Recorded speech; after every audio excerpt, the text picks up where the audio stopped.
बोले सदगुरु भगवान की जय। रामचंद्र भगवान की जय।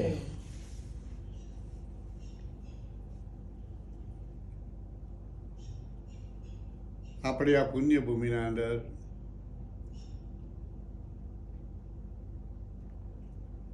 એક બાદુદાસ મહાપુરુષ થઈ ગયા.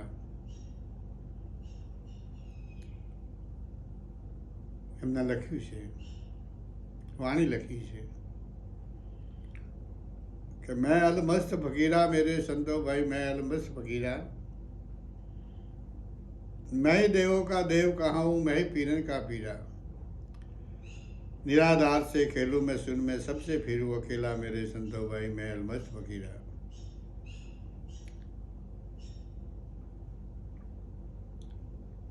શરીર ઉપર વાત નથી કરી, આ વાત કરી છે ચેતન ઉપર, કે હું ચેતન સ્વરૂપ થઈ ગયું. એ ચેતન દેવોનો દેવ છે, પીરોનો પીર છે. બ્રહ્મા વિષ્ણુ રુદ્ર પણ એનું જ ભજન કરે છે. નિરાધાર છે ખેલું મેં સુન મેં, આને કોઈ આધાર નથી. ગગનમંડળના અંદર હું ઘૂમી રહ્યો છું. मैं सबसे फिरूं अकेला मेरे संतो भाई, मैं अलमस्त फकीरा.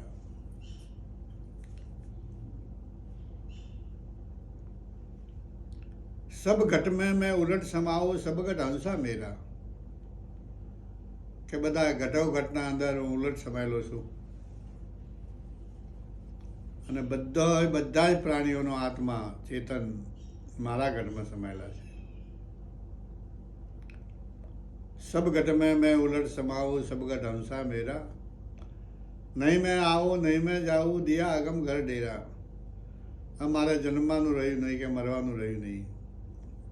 હવે તો હું મારા મૂળ ઠેકે, મારા મૂળ જગા, મારો 10મો દ્વાર છે ત્યાં હું સમાઈ ગયો. सब घट में मैं उलट समाऊं, सब घट हंसा मेरा, नहीं मैं आऊँ नहीं मैं जाऊँ, दिया अगम घर डेरा मेरे संतो भाई, मैं अलमस्त फकीरा. કેટલી ખુમારીમાં આવી અને મહાપુરુષે આ વાત કહી છે કે બ્રહ્મા વિષ્ણુ રુદ્ર પણ મારું જ ભજન કરે છે. મારું એટલે ચેતનનું. ઘટોઘટના અંદર હું રહેલો છું અને ઘટોઘટના પ્રાણી મારા અંદર રહેલા છે.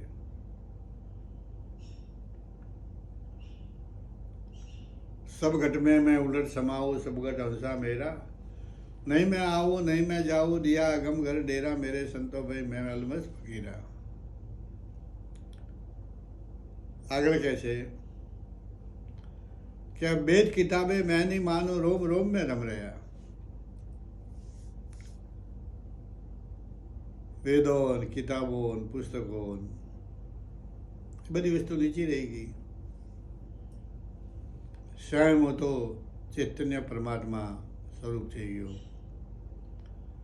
વેદ કિતાબે मैं नहीं मानू, रोम रोम में रम રહ્યા, નખ શીખ સુધી નૂર પ્રગટ્યા.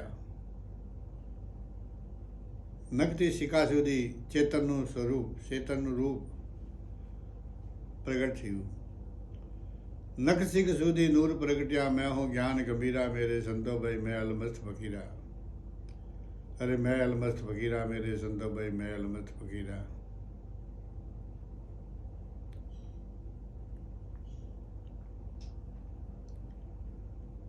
આ વાત મહાપુરુષે કહી. ઘણી જગ્યા મહાપુરુષે એવું પણ કહ્યું છે કે ભાઈ જ્યાં એ જગ્યા એવી છે, ભૂમિ એવી છે, એ સ્વરૂપ એવું છે કે જ્યાં તોતા ફોતા, તોતા પોતા એટલે પોથી, પોતી કહેતા પોતી, અને થોતા એટલે બધાએ એના આગળ પાણી ભરે છે. પોતા તોતી ફરે ભરે છે પાણી. मैं हूँ लाल नबीरा मेरे संतो भाई, मैं अलमस्त फकीरा, मैं ही देवन का देव कहाँ हूँ, मैं ही पीरन का पीरा, निराधार से खेलूं मैं सुन में सबसे फिरूं अकेला मेरे संतो भाई, मैं अलमस्त फकीरा. આગળ કહે છે કે શૂન્ય में શહેર है, શૂન્ય મંડળના અંદર એક શહેર છે.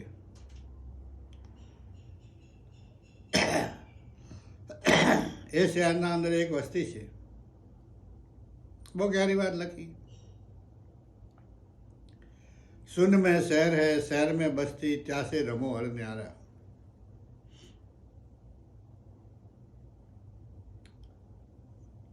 તો કે ભાઈ કયું શહેર છે?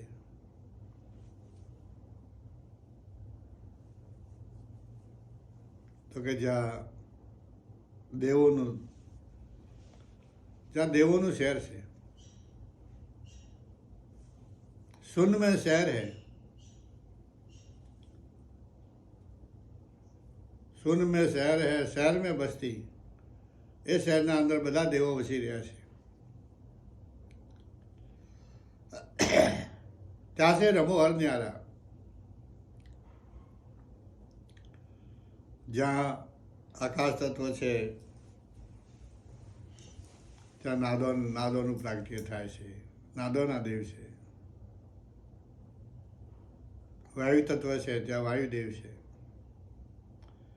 તેજ તત્વ છે ત્યાં સૂર્ય ચંદ્ર તારા નક્ષત્ર છે. જળ તત્વ છે ત્યાં રસનો દાતા, રસનો દેવતા ઉપેન્દ્ર છે. વરુણ છે. અને જ્યાં ગંધ છે એનો દેવતા અશ્વિની કુમારો છે. આ બધા દેવોની ત્યાં નગરી છે, જ્યાં 5 કર્મેન્દ્રિય, 5 જ્ઞાનેન્દ્રિય, 5-10 પ્રાણો, મન અને બુદ્ધિ, આ 17 તત્વોનું લિંગ શરીર એ આપણે અંદર સૂક્ષ્મ રહેલું છે. ને એ દેવો બધા ત્યાં રહેલા છે. એ દેવો પોતપોતાની અનુભૂતિ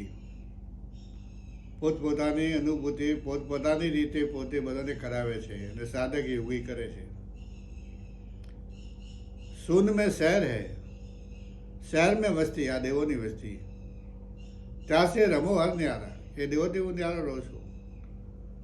નહીં મેં આવું નહીં મેં જાઉં, દિયા આગમ ઘર ડેરા મેરે સંતોભાઈ, મેં અલમસ્ત ફકીરા.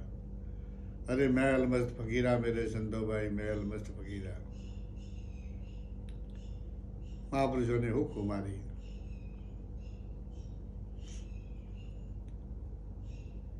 જેમને નિર્ભયથી એક વસ્તુને ઉડાઈ મૂકી અને હમ બ્રહ્માસ્મિના સિદ્ધાંતને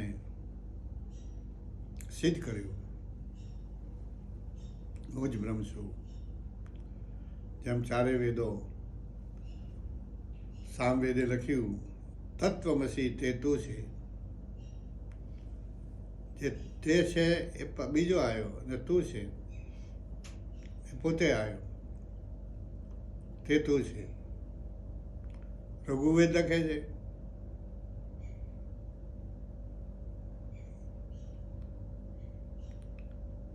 રઘુવેદે કહ્યું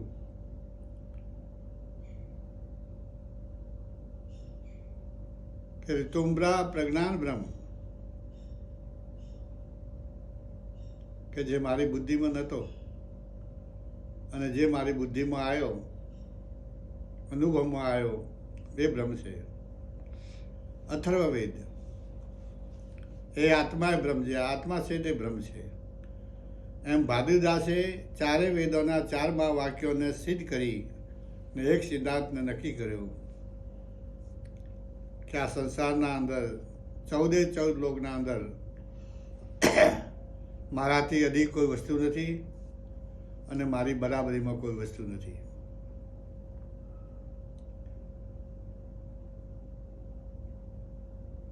કોઈ મારાથી અધિક કોઈ વસ્તુ નથી અને મારી કોઈ બરાબરીમાં વસ્તુ નથી.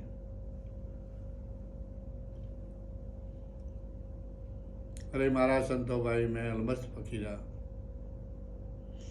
મેં અલમસ્ત ફકીરા, મેરે સંતોભાઈ, મેં અલમસ્ત ફકીરા.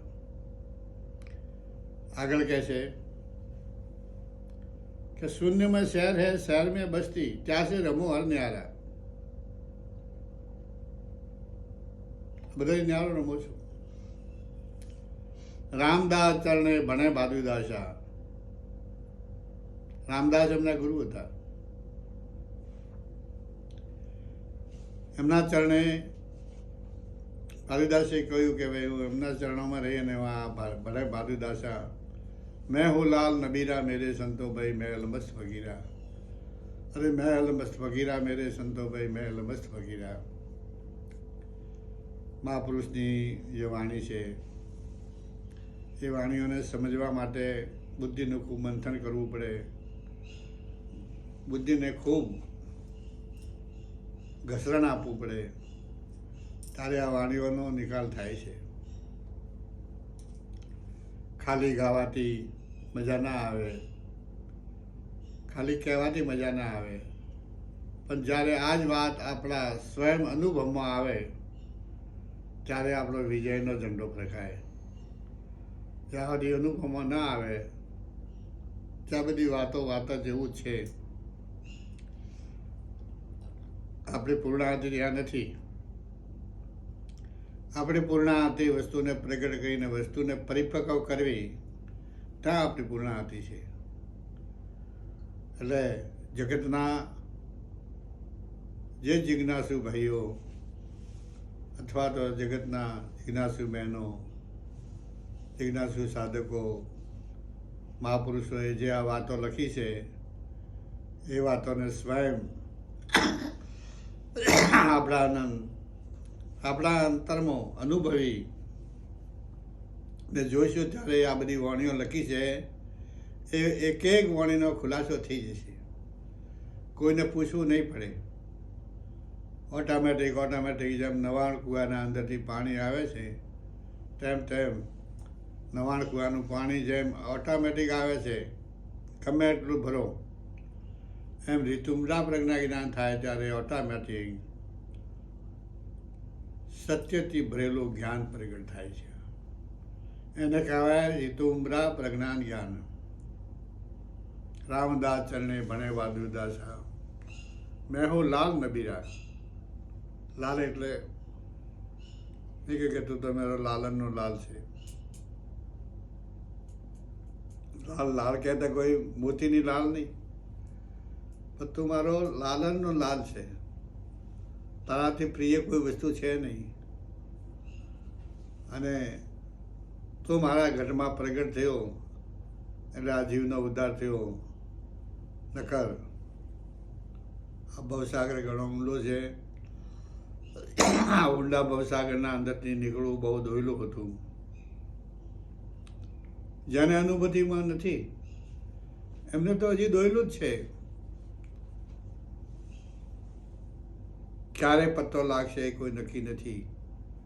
માટે મહાપુરુષોની વાણી અને મહાપુરુષોની સંગતિ છોડવી નહીં. પણ મહાપુરુષ એ જ કે આપણે જે જગ્યાએ છીએ, આપણે જે જગ્યાએ છીએ એ જગ્યાએ ધક્કો મારીને આગળ લાવી જાય એનું નામ મહાપુરુષ. જ્યાં છીએ ત્યાં રાખે તો એમનામાં આપણામાં શું ફરક છે? એમને વે બદલ્યો છે, આપણે વે ન બદલ્યો.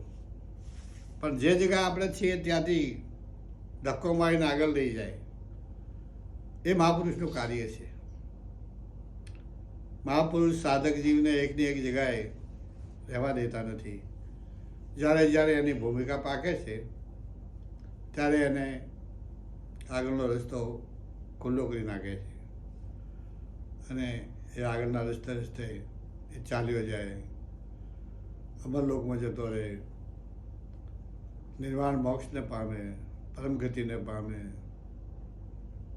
પરાઈ શબ્દોમાં એનું ઘણું વર્ણન છે, પણ આપણને જેટલું યાદ છે એટલું કહીએ છીએ કે ભાઈ તમારે અનંત સુખ જોતું હોય, અનંત આનંદ જોતો હોય, અનંત અમરપણું જોતો હોય,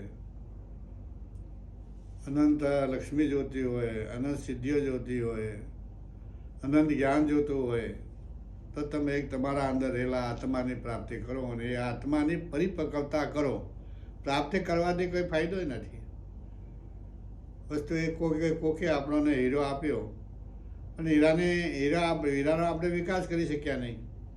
પારસ આપ્યો તો પારસનો વિકાસ ન કરી શક્યા, કેમ કે પારસને પણ લોખંડ ઘસીએ તો લોખંડ કંચન બને ને. એવી રીતે આ પણ છે કે પ્રણવની આરંભ દશા, પ્રણવની ઉત્પત્તિ દશા, પ્રણવની ઘટ દશા અને પ્રણવની નિષ્પત્તિ દશા, 4 દશાઓ પલટાવી પડે છે. પણ જો સાધક યોગીના અંદર શ્રદ્ધા હશે, વિશ્વાસ હશે અને મનથી, વચનથી, શરીરથી જો સદગુરુને સમર્પિત હશે તો જરૂર આપણું કામ એ પૂરું કરશે કરશે ને કરશે. બોલે સદગુરુ ભગવાન કી જય.